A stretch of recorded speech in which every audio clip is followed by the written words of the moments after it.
अस्सलाम वालेकुम व्यूअर्स, कैसे हैं आप लोग? ठीक हैं बिल्कुल। अब सर्दियां तो चली गई, अब गर्मियां आ गई हैं और गर्मियों में पता ये है कि मसाइल बहुत होते हैं और कुछ मसाइल इलेक्ट्रिसिटी के, कुछ पानी के, उसके अलावा कुछ जरासीमों के और कुछ नई नई बीमारियां जो सर्दियों में कम देखी गई मगर अब वो ज़्यादा देखेंगे।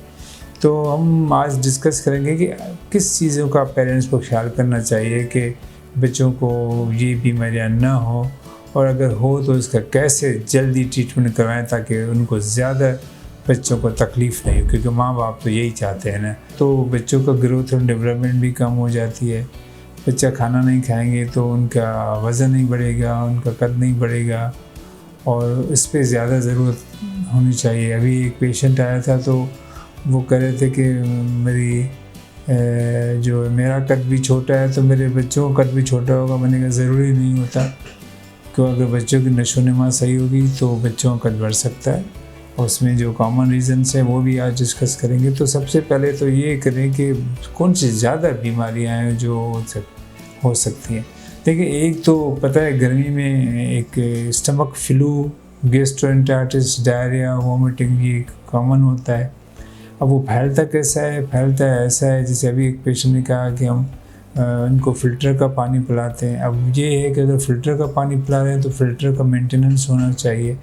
अगर आप उस फ़िल्टर के पानी को बॉयल करें तो वो ज़्यादा अच्छा है, तो बच्चों को ज़्यादा साफ़ पानी मिलेगा। और साफ़ पानी के साथ साथ ज़्यादा पानी भी पिलाना है, फोकस करना है इस बात पे कि बच्चे ने पानी कितना पिया है पूरे दिन में। जैसे कि हम कहते हैं कि 6 महीने तक तो माँ का दूध पिलाना चाहिए बच्चे को। 6 माह के बाद जो है ना बच्चे को डिफरेंट नरम ग़िज़ाएँ खिलानी चाहिए और साथ साथ में पानी का भी इस्तेमाल करना चाहिए।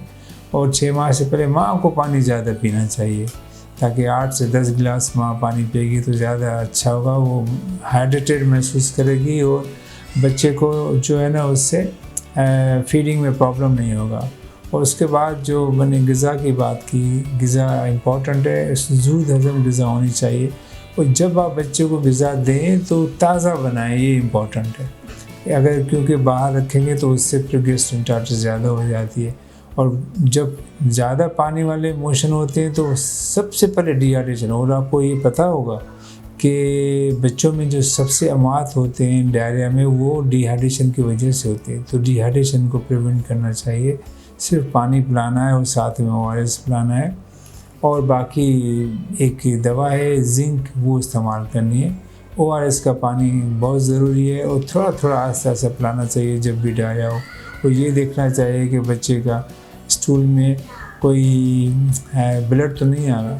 स्टूल का मतलब है कि जो पखाने की बात कर रहा हूँ मैं। तो एक तो ये चीज़ है। और दूसरी बीमारियाँ हैं जिसमें हेपेटाइटिस A है और साथ में जो है ना वो बच्चों में जो और पेट में दर्द की बीमारियाँ होती हैं वो भी इस सीज़न में कॉमन हो जाती हैं, जैसे फूड पॉइजनिंग कहते हैं। तो बहुत ज़्यादा ख्याल रखें पानी का और खुराक का और खाने का।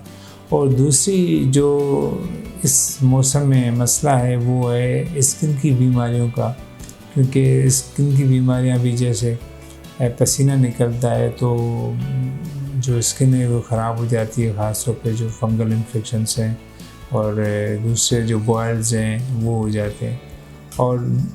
और बीमारियां जैसे मलेरिया, डेंगू भी कॉमन हो जाता है। मच्छर आपने देखा होगा कि ज़्यादा बढ़ गए हैं, तो उनसे बचत हो सकती है अगर आप कमरे में साफ़ सुथराई रखें और जाली में बच्चे को लिटाएं तो और ज़्यादा अच्छा है। तो इस चीज़ का रखें। और अगर बुखार बच्चे को आता है तो ये ज़रूर डॉक्टर से पूछें कि बच्चे को मलेरिया तो नहीं है, क्योंकि मलेरिया जब मॉस्किटो होते हैं तो पॉसिबिलिटी हो जाती है कि मलेरिया न हो जाए। और इस तरीके के फिर बारिशें आएगी तो फिर डेंगू का भी बहुत ज़्यादा मसला हो जाता है। तो ये कॉमन जो चीज़ें वो इम्पॉर्टेंट है। मैं अल्तमश में होता हूँ और मेरी अपॉइंटमेंट के लिए अल्तमश कॉल कर सकते हैं। उमूमन जुमेरात, थर्सडे और मंडे को होता हूँ 3 बजे, तो आप अपॉइंटमेंट ले सकते हैं।